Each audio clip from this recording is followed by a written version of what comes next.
कहले कि आम के पेड़ लगा दल बड़ा, महुआ के पेड़ लगा दल बड़ा, नींबी के पेड़ काहे नहीं लगा? यानी दो पौधा, ये कह रही है कि दो पौधा आपने आगे से लगाया है। ये भोजपुरी संस्कृति का गीत होता है, जो आपस की बातें भी होती हैं और उसके बाद इसमें प्रकृति की रक्षा की बात होती है, पत्नी इंगित करती है। अरे अमवा लगावला पिया हो, महुआ रे लगावला, काहे ना लगावला राजा हो, अरे काहे ना लगावला राजा हो, निमिया के गछिया,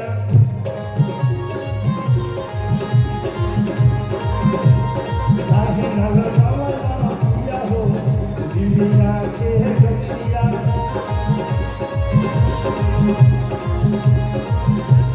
अमवा लगावला पिया हो, महुआ लगावला,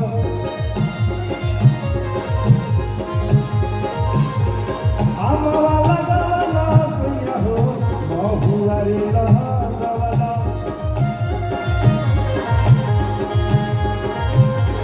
काहे ना लगावला सैया हो, काहे ना लगावला राजा हो, निमिया के गछिया। जय भोजपुरी। काहे ना लगावला राजा हो, निमिया के गछिया।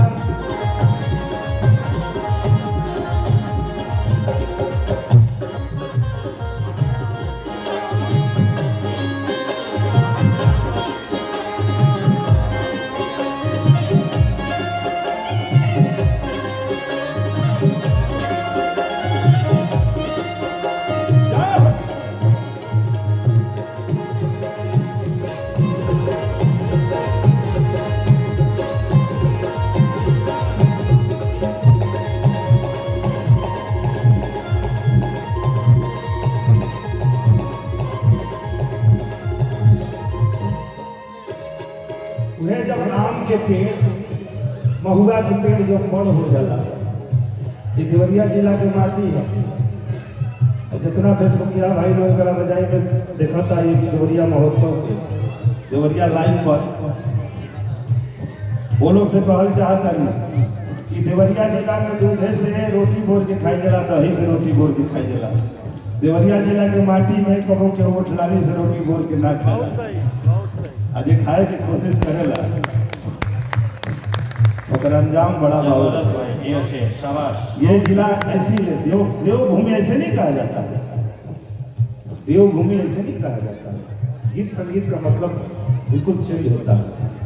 अगर आज इस महोत्सव का शुभारंभ हो रहा हो और मैं एक गीत ऐसा गा के चला जाऊंगा कि आज से लेकर 10 दिन तक कोई कार्यक्रम इस मंच पर जमेगा ही नहीं, ऐसे भी गीत होते हैं।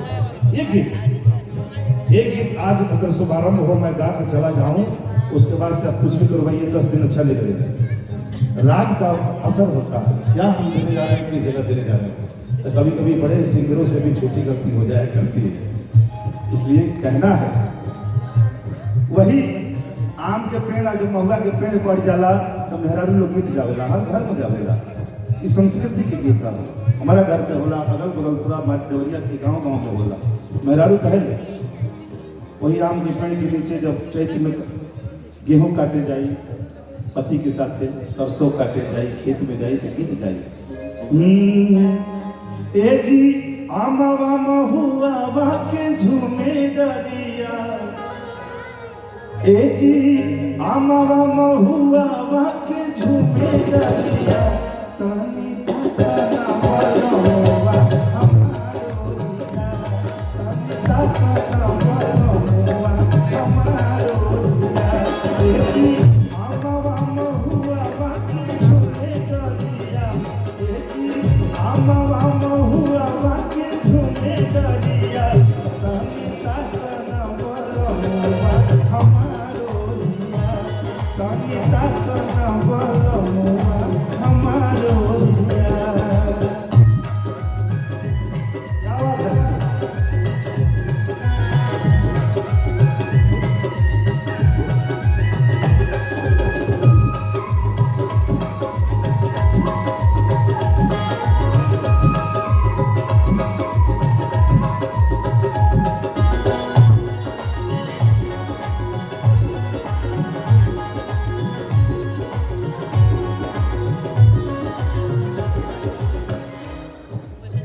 अम्मावा मुजरी गई महुआ तो चाई गई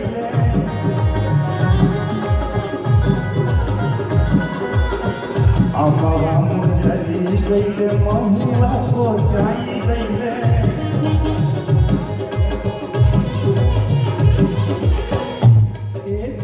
रास्ता से भरी गई डलिया जी रास्ता से भरी गई सब डलिया तनिता कना बोलवा हमारो तनिता कना बोलवा हमारो जी अम्मा महुआ के झूमे डलिया जी अम्मा महुआ के झूमे डलिया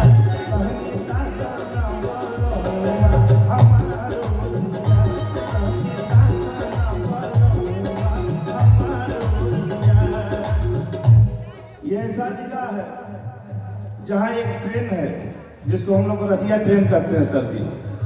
बरहत से खुलती है भटनी तक जाती है, उसने कभी अपने जिले का मुंह नहीं देखा, ऐसी ट्रेन है। हमारे यहाँ तो ट्रेन पर भी लोग गाना बना लेते हैं।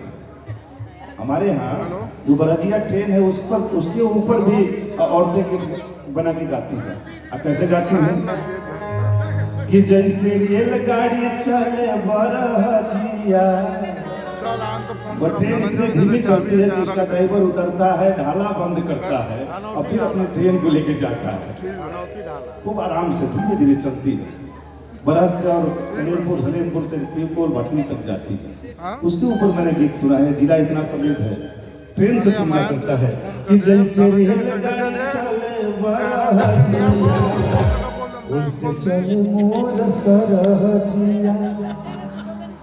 ऐसा जिला है, इसलिए कहना है कि महुआ